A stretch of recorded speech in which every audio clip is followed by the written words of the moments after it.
अगर आज से 2 साल पहले देखा जाए, एक सेकुलर स्टेट जो इंडियन अम्ब्रेला के नीचे है, फिर इस इलेक्शन में अब दो तरह के नताइज निकलने थे। एक इस्लामिक स्टेट जो जमात इस्लामी के रूप में निकलनी थी, और एक डेमोक्रेटिक स्टेट जो बीएनपी की सूरत में निकलनी थी। अब ये दरमियान वाला रास्ता है, तो इस दरमियान वाले रास्ते में आप क्या समझते हैं कि ये जो शिफ्ट है सेकुलर स्टेट से डेमोक्रेटिक स्टेट की तरफ, क्योंकि वहां पे आप अगर बहुत सारे लोगों से बात करें, सहाफियों से बात करें या दूसरे लोगों से, तो वो ज्यादातर उनकी जहनीत एक सेकुलर स्टेट वाली थी।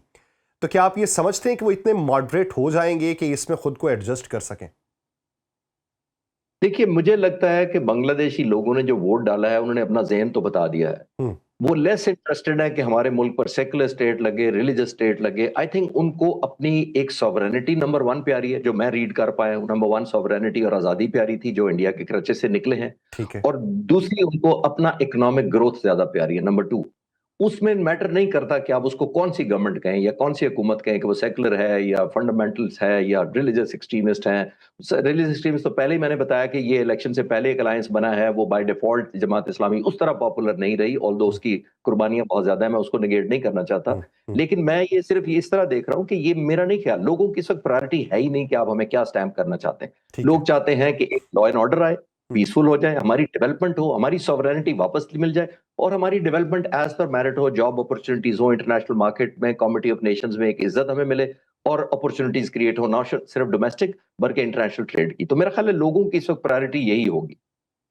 सर, अगर आसाम वाली मंजरनामे को देखा जाए, वो जो 7 स्टेट्स हैं, सिस्टर स्टेट्स भी जिन्हें कहा जाता है, वहाँ के हालात अगर देखें तो हेमंता बिस्वा शर्मा जो वहाँ के वज़ीर आला हैं, बंदूक उठाते हैं, 4 तस्वीरों की तरफ करते हैं जिनमें लोग मुसलमान बज़ाहिर दिखाई देते हैं, और वो बंगालियों से पाक हिंदुस्तान की बात करते हैं, जो दरअंदाज हैं उनके भाग जाने की या उनको निकाले जाने की बात करते हैं।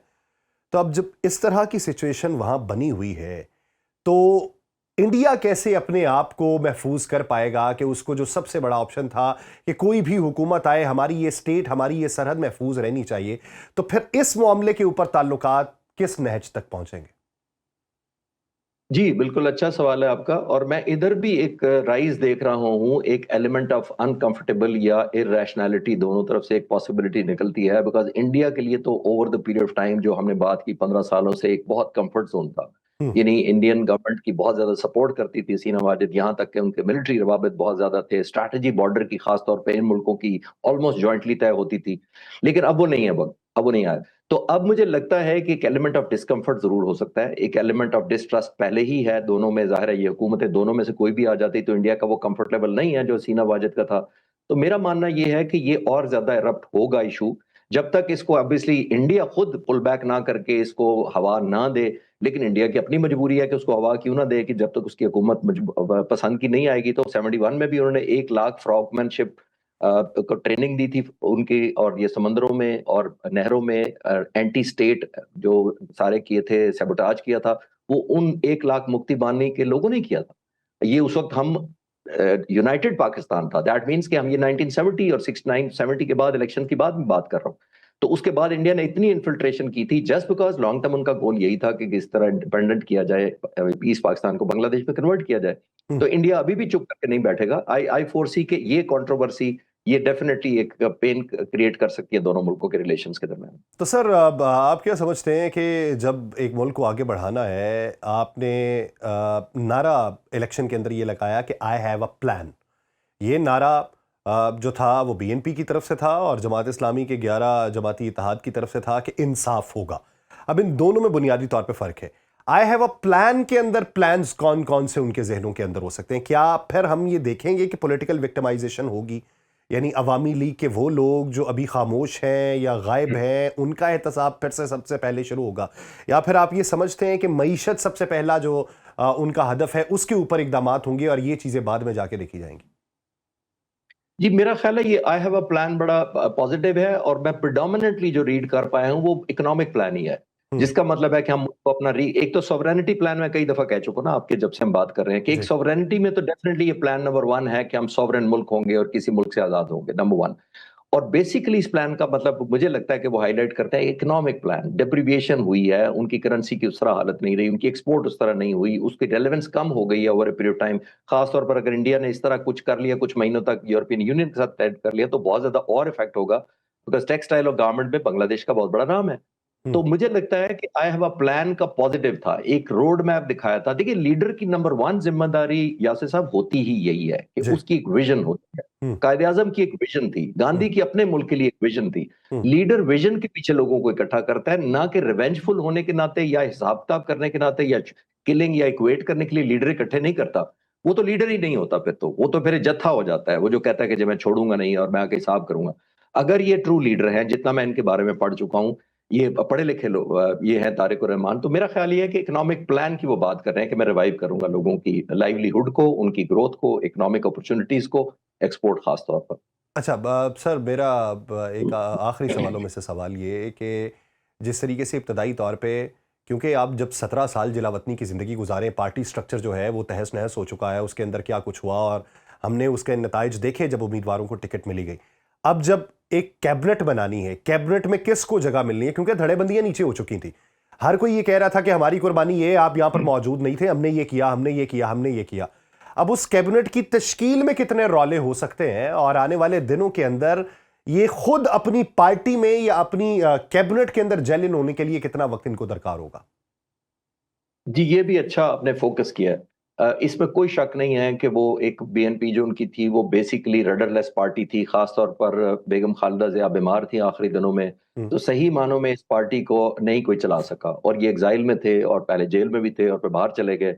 तो इसमें तो कोई शक नहीं कि उस तरह की रूट्स नहीं है। अगर ये फिजिकली यहाँ होते और अपनी लीडरशिप को खुद देखते या ग्रो कराते या टीयर ऑफ लीडरशिप खुद को ग्रूम करते किसी को, उनकी सही। ये लिमिटेशन तो डेफिनेटली है। हम्म। और उनको एक और डिसएडवांटेज ये है कि उनकी वालदा जो तारिक रहमान, वो भी इस दुनिया में नहीं है जो वो एक मेंटोरशिप देती या एक हम्म। गाइडेंस दे हम्म। सकी। हम्म। बट आई एम श्योर ये, जैसे आपने बिल्कुल सही पॉइंट आउट किया, कि उनके लिए बहुत बड़ा चैलेंज होगा कि कौन मोस्ट जस्टिफाइड है, मोस्ट डिजर्विंग कौन से लोग हैं और कौन से नहीं है। हम्म। बिकॉज जेन्युइनली बाज दफा लीडर से मिसकैलकुलेशन हो जाती है, और अगर मिसकैलकुलेशन हो जाए तो वो इरप्ट करती है मिसट्रस्ट को, ब्रीच ऑफ ऑब्वियसली कंफर्ट को। तो वो एक चैलेंज होगा अगर ये ओवरकम कर पाते हैं। और आई एम श्योर इनके ट्रस्टेड लॉयलिस्ट होंगे, उनकी वालदा ने उनको कुछ बताया होगा कि ये मोस्ट ट्रस्टेड लोग हैं। आई एम श्योर अभी वो रिसेंटली उनकी डेथ हुई है, उससे पहले तो she must be in a position to guide, और वो गाइड करती रहती होंगी, और वो एक बिल्ट हुआ होगा एक कंफर्ट लेवल। लेकिन एग्जीक्यूट कितना फेयरली कर पाते हैं, वो बड़ा इंपॉर्टेंट होगा, अच्छा चैलेंज। सर, मेरा एक आखिरी सवाल ये कि जैसे पाकिस्तान के साथ एक सर्द मोहरी जो थी, आ, वो ख़त्म हुई और हमें जो लगता नहीं था वो कुछ हुआ, और भारत के साथ जिस तरीके से ताल्लुकात ख़राब हुए, मुस्तकबिल के अंदर ऐसे कौन से ममालिक हैं जिनके साथ आप बांग्लादेश के बढ़ते हुए ताल्लुकात देखते हैं और जिसे आज से 2 साल पहले सोचा नहीं जा सकता होगा? मेरा ख्याल है चाइना और अग्रेसिवली होगा, इसमें हम्म। कोई शक नहीं है। पाकिस्तान ऑब्वियसली एक और मुझे जो नजर आती है अपॉर्चुनिटी, हमारा कंफर्ट लेवल ज्यादा होगा इंशाल्लाह, डिफेंस कोलैबोरेशन भी मैं देखता हूँ और हमारा बढ़ेगा। और ये दो मुल्क भी अगर हमारे हो जाएं तो इंडिया के लिए जाहिर है बड़ी अनकंफर्टेबल सिचुएशन होगी। आई एम श्योर रीजनली भी हसीना वाजिद का क्योंकि इतना ज्यादा ओवर फोकस था इंडिया पर, तो अपने नेबरहुड में भी हसीना वाजिद ने कोई अच्छे रिलेशन नहीं रखे हुए मुख्तलिफ मुल्क थे। और उनकी वजह यही थी क्योंकि जो हिंदुस्तान चाहता था डिक्टेट कराता था, जो डोमिनेंस चाहता था, बिकॉज वो चाहता था कि जो मेरे साथ सिर्फ कनेक्टेड है वो मेरे साथ ही कनेक्टेड हो विद इन टू नाउ। मैं छोटी सी एक मिसाल दे देता हूँ। जी। ये पुराने जमाने का एक सार्क ऑर्गेनाइजेशन होती थी जो अब कागजों में हम्म। रह गई हुई है, हम्म। हम्म। जो हमने इसके अंदर हम सारे मुल्क 6-7 मुल्क होते थे। तो हम तकरीबन दुनिया का, यासिर साहब, 22% हैं सार्क के जो ममालिक हैं, जो जी। हम हम्म। पाकिस्तान, बांग्लादेश, श्रीलंका, भूटान और इंडिया। तो हम 22% दुनिया के लोग हैं। हम ट्रेड आपस में सिर्फ 5% करते हैं। हम्म। इसका क्या मतलब है और किसकी वजह से करते हैं? श्रीलंका, भूटान की वजह से तो नहीं करते हैं, हम्म। इंडिया इंडिया की वजह से नहीं कर पाते हैं, क्योंकि हम्म। इंडिया वो कंफर्ट लेवल विद इन नहीं बनने देता मुल्कों का। अगर मेरी पाकिस्तान की बांग्लादेश से ट्रेड है तो उसको अच्छा नहीं लगेगी। अगर हम्म। श्रीलंका हमारे साथ कुछ करना चाहता है, चाहे वो डिफेंस का हो चाहे हम्म। इकोनॉमिक हो, हम्म। वो नहीं करने देता था। तो आई थिंक ये एक बहुत अनप्लेजेंट 15-16 साल गुजरे हैं बांग्लादेश के, जिसके इंडियन डोमिनेंस का सिर्फ नुकसान बांग्लादेश को नहीं हुआ, हम्म। रीजन को भी हुआ है कि वो कंफर्ट लेवल नहीं, सर कोई भी मेरा मुल्क मेरा इस थोड़ा सा के साथ। इशारा था, बैनुल अक़वामी सतह पे ये बहुत ज़्यादा बातें हुई कि इसके नताइज जो हैं वो मशरक़ वस्ता की सियासत और अरब ममालिक की सियासत के ऊपर भी असरअंदाज होंगे और उनके साथ ताल्लुकात पे भी असरअंदाज होंगे। तो मेरा इशारा ज़रा उस तरफ था कि वो किस किस्म के ताल्लुकात या क्या तब्दीली हो सकती है?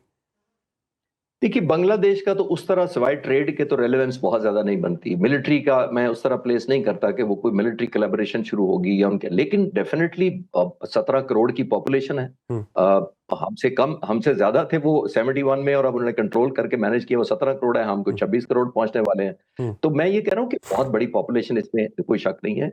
लेकिन इकोनॉमिक ट्रेड तक की मैं देख पा रहा हूँ। डिप्लोमेटिकली उस तरह इन्फ्लुएंस जिस तरह अल्हम्दुलिल्लाह पाकिस्तान का इस वक्त है या हमारी रेलेवेंस है, हम्म, वो तो नहीं है। लेकिन अगर जॉइंटली बांग्लादेश और पाकिस्तान किसी जगह का स्टैंड लेते हैं, हम्म, क्रिकेट आपके सामने एक हम्म, एग्जांपल है, हम्म, तो हम्म, फिर एक बहुत मीनिंगफुल एक मैनिफेस्टेशन कर पाएंगे हम अपनी प्रेजेंस का और अपनी ओल्ड लेगेसी जो पाकिस्तान हम्म, और बांग्लादेश के दो अवाम की लोगों की है, चाहे वो चाहे वो मिडल ईस्ट हो, चाहे वो यूरोप हो या कहीं और भी हो। तो हम एक ज्वाइंट करें तो आई थिंक हमारे दोनों के लिए विन विन सिचुएशन होगा, हम्म। दोनों के नेशनल इंटरेस्ट बेहतर होगा।